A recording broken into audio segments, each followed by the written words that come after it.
Assalamualaikum warahmatullahi wabarakatuh. Nama saya Marcel Satriawan, NPM 2214370211 dari kelas reguler 2A PPLMB, mata kuliah Bisnis Cerdas, program studi Sistem Komputer.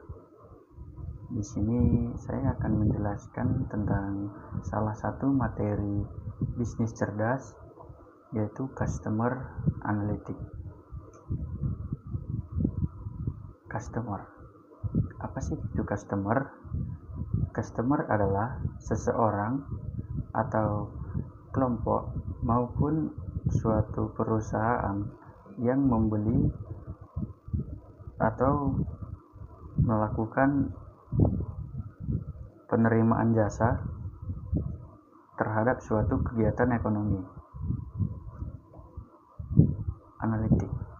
Analitik atau analisis adalah kegiatan pengumpulan informasi mengenai sesuatu hal atau objek yang nantinya akan dijadikan suatu data untuk keperluan tertentu. Jadi, apa sih itu customer analytics? Pengertian customer analytics ialah proses pengumpulan dan analisis data pelanggan untuk mendapatkan wawasan tentang pelanggan. Jadi customer analytics ini adalah kegiatan yang kita lakukan untuk mengetahui apa saja kebutuhan pelanggan yang nantinya akan mempengaruhi ataupun menjadi informasi untuk kita dalam melakukan kegiatan ekonomi.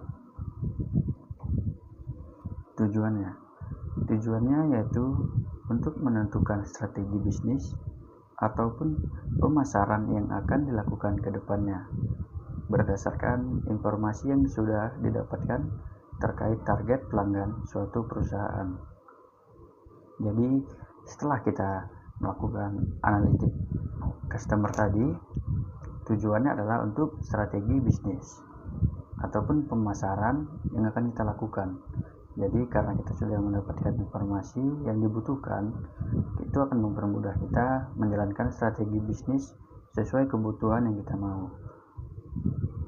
Cara kerja. Nah, cara kerjanya itu ada 3. Yang pertama itu pengumpulan data, yang kedua pengorganisasian data, yang ketiga analisis data.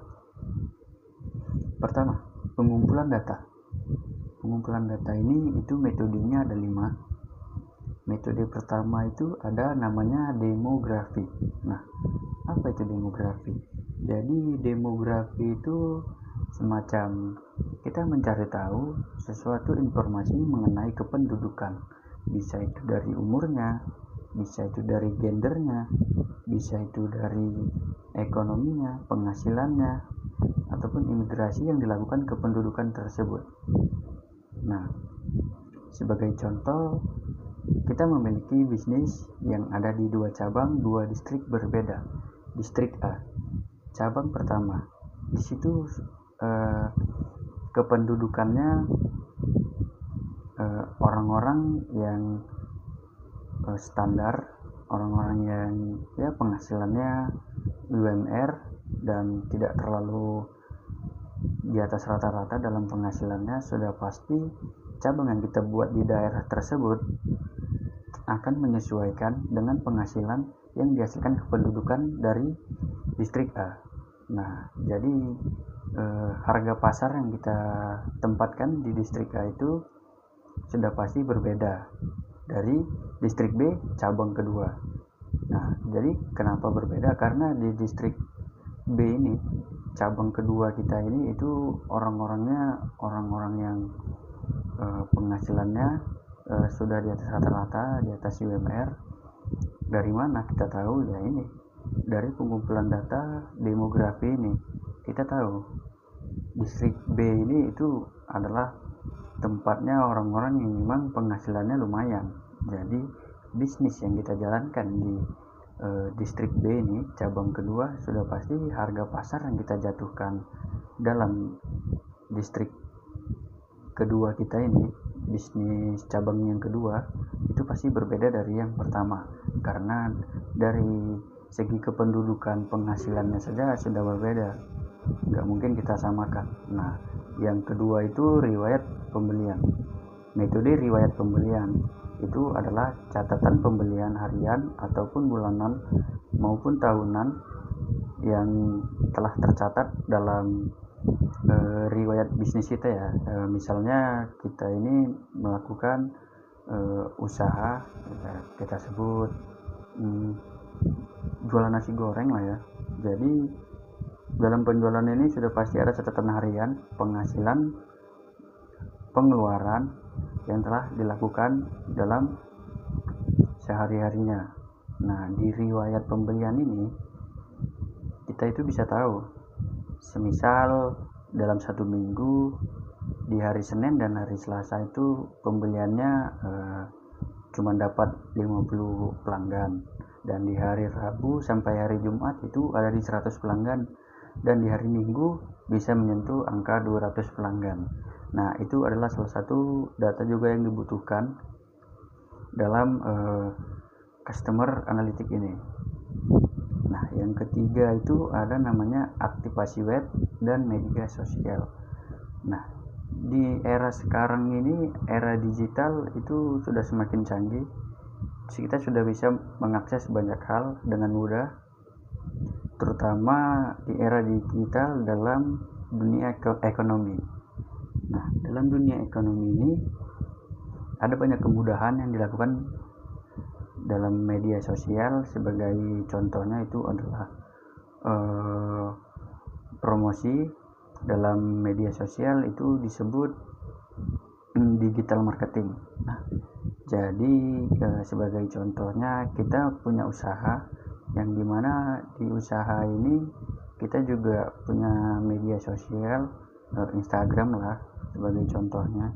Nah, di Instagram ini kita tuh sering memposting suatu promosi terhadap publik.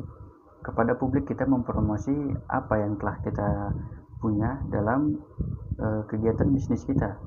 Sebagai contoh, minggu ini flash sale 50%, beli satu beli dua itu potongan harga 50%. Nah, itu kita juga bisa melihat apa saja reaksi para pengguna media sosial terhadap promosi yang telah kita berikan kepada mereka. Nah, itu juga jadi salah satu pengumpulan data melalui aktivasi web dan media sosial. Kemudian selanjutnya itu yang keempat, tanggapan survei. Nah, tanggapan survei ini punya banyak sudut pandang, nggak selalu tentang kita bertanya satu sama lain sama pengunjung ya. Jadi tanggapan survei ini tuh bisa banyak, salah satunya seperti media sosial tadi. Kita tuh mengetahui tanggapan mereka terhadap promosi yang kita berikan itu apa. Nah, tapi lebih tepatnya ini itu kita langsung memberikan survei kepada publik tentang bisnis yang telah kita jalankan. Selanjutnya itu adalah interaksi. Nah, interaksi ini cukup penting ya, karena di interaksi ini kita itu turun langsung untuk mengetahui apa saja sih kebutuhan para pelanggan ini. Sebagai contohnya, salah satu kasir kita ini sering mendengar para customer itu bilang, kenapa sih ini tuh diskonnya cuma seminggu sekali, kenapa sih barang ini itu adanya cuma di weekend aja. Nah, itu juga salah satu pengumpulan data yang bisa kita dapatkan ya, dan itu adalah penting juga karena itu kita turun langsung, dimana